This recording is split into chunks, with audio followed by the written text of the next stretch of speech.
বাকিলা রত্ন foundation Joypurhat সদর উপজেলার আমদই ইউনিয়নের পরিচিত একটি গ্রামের নাম বাকিলা।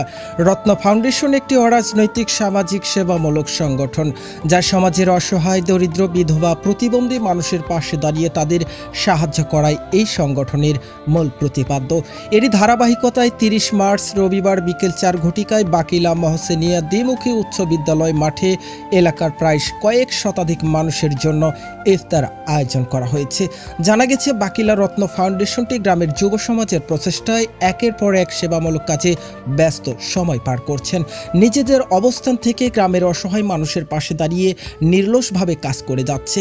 উক্ত ইফতার আয়োজন অনুষ্ঠানে মাওলানা মোহাম্মদ নাজিম উদ্দিনের সভাপতিত্বে প্রধান অতিথি হিসেবে উপস্থিত ছিলেন আলহাজ মোহাম্মদ গোলাম রব্বানী চৌধুরী। এ সময় বিশেষ অতিথি হিসেবে উপস্থিত ছিলেন গোলাম মোস্তফা চৌধুরী ফিরোজ, মোহাম্মদ রফিকুল ইসলাম সহ গ্রামের গুণীজনরা।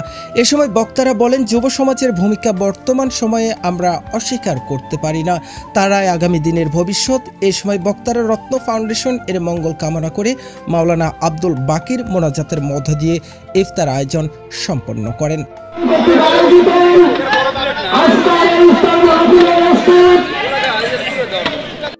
ধন্যবাদ জানাই মেহমান তার সুন্দর মাওলানা মোহাম্মদ খালেদ আব্দুল খালেদ মোহতামিন।